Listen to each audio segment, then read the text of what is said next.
প্রতীক্ষা ধারাবাহিকের সাম্প্রতিক পর্বে একটি নাটকীয় মোড় দেখা গেছে, যেখানে ঝুমকির চক্রান্তের ফলে ছুটি তার হারানো স্মৃতি ফিরে পায়।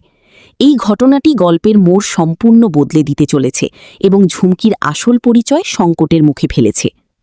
বিস্তারিত সারসংক্ষেপ।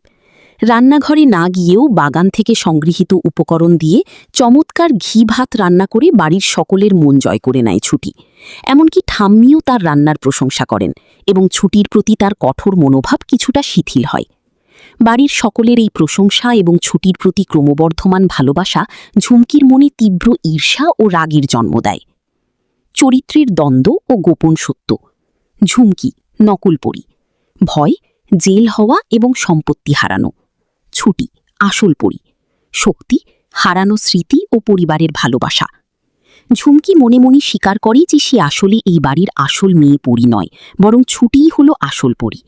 সে ভয় পায় যে যদি কোনোভাবে ছুটির স্মৃতি ফিরে আসে বা সত্য প্রকাশিত হয়, তবে তাকে রাস্তায় বসতে হবে এবং এমনকি জেলও হতে পারে।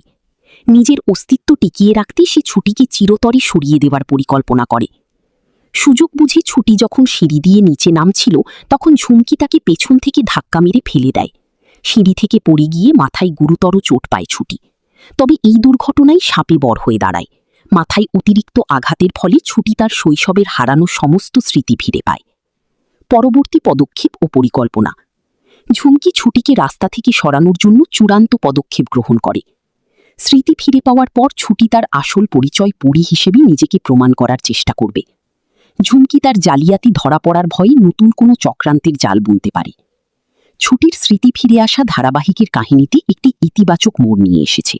ঝুমকির নিজের অপরাধ ঢাকতে করা আক্রমণই শেষ পর্যন্ত ছুটির আসল পরিচয় পুনরুদ্ধারের পথ প্রশস্ত করে দিল, যা আগামী পর্বগুলোতে ঝুমকির পতনের ইঙ্গিত দেয়।